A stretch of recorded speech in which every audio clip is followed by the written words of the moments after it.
सच्चाई सच छुपने नहीं देंगे। अस्सलाम वालेकुम, आदाब। मैं हूं हाफिज गुलाम सरवर और आप देख रहे हैं देश की सच्चाई। फिलिस्तीन इजराइल में जंग, कौन किसके संग। मीडिया में पिछले दिनों ये खबरें बहुत ज़्यादा दिखाई जा रही थी और बार बार चाहे सोशल मीडिया हो या मेन स्ट्रीम मीडिया हो, इस पर ही बहस होती रहती थी कि आखिर इस इसराइल फिलिस्तीन जंग में कौन किसके साथ है। एक सवाल। दूसरा ये कि आप चाहे भारत के मेन स्ट्रीम मीडिया को देखें या इंटरनेशनल मीडिया को देखें और यूट्यूब पर भी कुछ तथाकथित राष्ट्रभक्त जो यूट्यूबर्स हैं उनको देखें, हमास को आतंकवादी संगठन कहकर पुकारा जाता था। ये भी आपने देख लिया। ये भी खबरें चलाई गई कि अमेरिका खुलेआम इसराइल के साथ है और अमेरिका के साथ यूरोप की कुछ कंट्रियां हैं वो भी इसराइल के साथ हैं। कुल मिलाकर ये कहा जाए कि ईसाई कंट्री जितनी थी उसे इसराइल के साथ दिखाया गया और मुस्लिम कंट्री जितनी थी उसे फिलिस्तीन या हमास के साथ दिखाया गया। तकरीबन अब तक यही मंजर रहा और जंगबंदी के बाद फिर यह दिखाया गया कि मुस्लिम मुल्कों में जश्न का माहौल, खास करके फिलिस्तीन, गाजा और उसके इर्द गिर्द जश्न का माहौल है। और तुर्की के बारे में दिखाया गया कि वहाँ मातम है कि उसकी कोई भूमिका नहीं हो पाई, उसका कोई रोल नहीं हो पाया। वो खलीफा बनना चाह रहा था लेकिन वो हो नहीं पाया, वगैरह वगैरह। इस तरह की खबरें कल से लगातार चल रही हैं।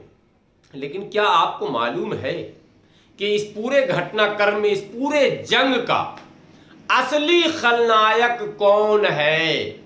आपने कभी ये जानने की कोशिश की कि जंग शुरू किसने की और फिर जंग खत्म किसने करवा दिया? सीज फायर हुआ कैसे और फायर हुआ कैसे?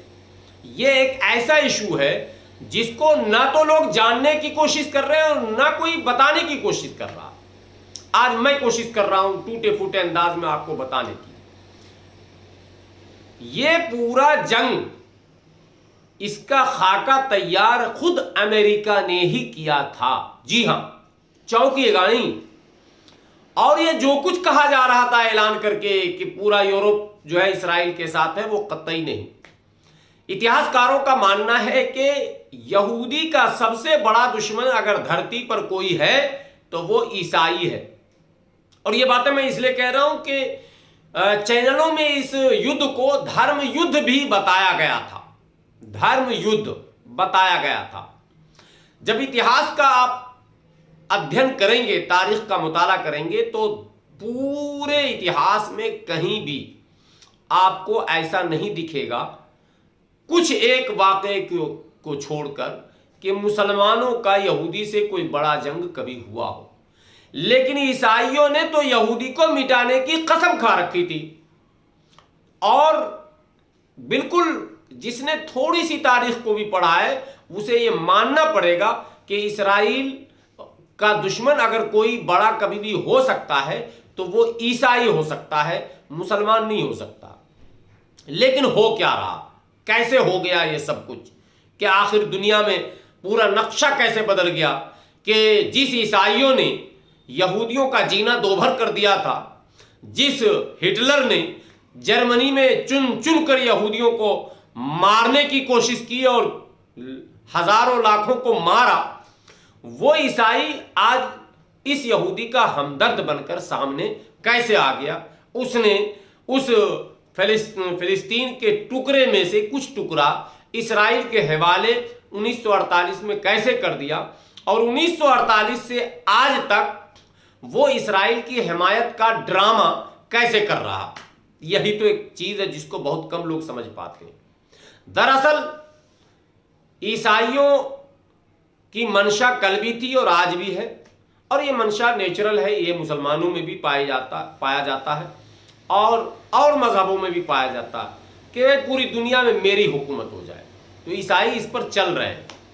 एक ज़माने में मलका विक्टोरिया का था, कहा जाता था कि सूरज जो है वो गुरूब ही नहीं होता था, लेकिन बाद में गुरूब हुआ। लेकिन जब सूरज गुरूब होने लगा मलका विक्टोरिया का, जब इंग्लैंड की हुकूमत लड़खड़ाने लगी, तब जाते जाते भारत को भी टुकड़ों में बांटा गया और अरब को भी टुकड़ों में बांटा गया, अफ्रीका को भी टुकड़ों में बांटा गया। जहां जहां इंग्लैंड की हुकूमत थी उन तमाम जगहों को टुकड़ों में बांट दिया गया, ताकि आजाद होकर भी कहीं ना कहीं ये हमारे अप्रत्यक्ष रूप से गुलाम रहे। अब देश में एक माहौल बना सुपर पावर बनने का, आपको याद है 80 के दशक में, और उसके बाद फिर शीत युद्ध, और फिर अब एक दौर चल पड़ा है चाइना, रशिया और अमेरिका। चाइना और रशिया जहां एक गुट माना जाता, वहीं अमेरिका, बर्तानिया, फ्रांस और जर्मनी एक गुट माना जाता, और ये ईसाई मुल्क है साहब। अब इन गुटों को यह लगता है कि मेरे गुट में तमाम मुस्लिम मुल्क भी रहें और ये जो यहूदी मुल्क है ये भी मेरे गुट में रहे, गुट से बाहर ना हो जाए, इसके लिए वो हमेशा जो है शतरंज की चाल चलता रहता है। अरब को कुछ सिखा देता है, फिलिस्तीन को कुछ बता देता है, और इसराइल को कुछ बता देता है, मिस्र को कुछ बता देता है। कुल मिलाकर ये ईसाई और अमेरिकी और बरतानी ये पॉलिसी का हिस्सा है कि आपको किसी भी कीमत पर हम स्थिर होने नहीं देंगे और गुट से बाहर होने नहीं देंगे। यानी अचानक आपने देखा कि न्यूज चलने लगा कि जो बाइडन आए और उन्होंने सीज फायर करवा दिया। तो अगर इतने ही वो ताकतवर थे जो बाइडन, और जो बाइडन की बात इतने ही अगर इसराइल के प्रधानमंत्री नेतन्याहू मानते थे, तो फिर जंग की नौबत ही क्यों आई?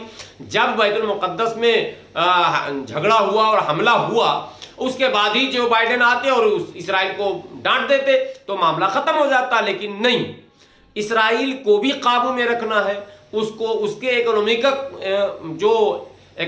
ग्रोथ हो रहा उसको भी रोकना है, और जो टेक्निकल ग्रोथ हो रहा उसको भी रोकना है, और हथियार ज्यादा हो जाएगा तो वो सुपर पावर कहीं ना बन जाए, उसका हथियार भी बर्बाद करवाना है, और मुसलमानों को भी उलझा के रखना है अपने गुट में। तो ये सब खेल अमेरिका बैठे बैठे खेलता रहता।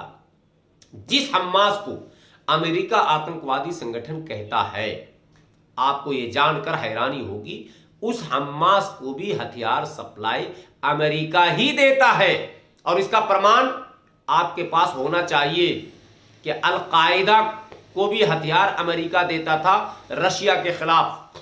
जब अफगानिस्तान में रशिया के खिलाफ जंगें चल रही थी, तो तमाम रशिया के खिलाफ जंग लड़ने वालों को हथियार अमेरिका देता था। और आज भारत के कुछ तथाकथित राष्ट्रवाद अंधभक्त जिन्हें कहते हैं, वो अमेरिका को अपना खास मानने लगे हैं। मैं एक कदम आगे बढ़कर अगर आपको बताऊं कि कश्मीर में भी जो हालात बिगड़े हैं, रशिया तो भारत का दोस्त था, रशिया तो भारत का मित्र था, कश्मीर में जो हालात बिगड़े उसमें भी अप्रत्यक्ष रूप से कहीं ना कहीं अमेरिकी हथियारों का इस्तेमाल हुआ है उन आतंकवादियों के जरिए। तो दुनिया में ये जो उथल पुथल हो रहा है, इस उथल पुथल के पीछे अमेरिका का बहुत बड़ा रोल रहता है। और चूंकि इसराइल बड़ी तेजी से आगे बढ़ रहा था और इसराइल ने भी अमेरिका की उस पॉलिसी पर अमल करना शुरू कर दिया था, उसकी एक मिसाल मैं दे दूं और फिर अपनी बात खत्म करूं कि आपको याद होगा कि श्रीलंका में एक बार बहुत बड़ा गृह युद्ध छिड़ा था और उसमें एलटीटी नाम के एक संगठन का उदय हुआ था। तब श्रीलंका सरकार ने इसराइली फौज को अपनी फौज की तरबियत के लिए बुलाया था। आपको हैरत होगी, हैरानी होगी कि वो इसराइली फौज और इसराइली इंटेलिजेंस एजेंसी जहां श्रीलंका की फौज को तरबियत देती थी, वहीं एलटीटीई को भी तरबियत देती थी। और इसकी भनक फौज को नहीं और फौज की भनक एलटीटीई को नहीं, और ये दोनों काम इसराइल ने किया और अमेरिका के निगरानी में किया। लेकिन अमेरिका को इस बात का एहसास होने लगा कि दुनिया में रूस से तो खतरा है ही, दूसरा खतरा अगर किसी से हमें होगा तो वो इसराइल से हो जाएगा। इसलिए इसराइल की ताकत को कमज़ोर किया जाए और मुस्लिम मुल्कों को भी खुद से बांध कर अपने में रखा जाए, कहीं ऐसा ना हो कि ये रशिया के गुट में चला जाए। इसके लिए अमेरिका वक्त वक्त पर अपनी ऐसी पॉलिसी बनाता है। और ये जंग अभी ख़त्म नहीं हुआ साहब, इस जंगबंदी का मतलब है कि किसी ऐसे हतमी फैसले पर इत्तफाक हो जाए कि भाई इसके बाद जंग के इम्कानात खत्म हो जाए, जंग की संभावनाएं समाप्त हो जाए, तब तो उसे जंगबंदी कहा जाएगा। सिर्फ कह दिया भाई अब नहीं लड़ेंगे, लेकिन जिस मुद्दे पर हम लड़े थे वो तो अपनी जगह मौजूद है, इसलिए लड़ाइयां तो फिर होंगी, जंगें फिर होंगी, और फिर अमेरिका वाहवाही लूटने में पेश रहेगा और अमेरिका फिर हीरो बनने की कोशिश करेगा। कुल मिलाकर इस पूरे जंग का नायक नहीं खलनायक है अमेरिका, इस बात को समझने की जरूरत है।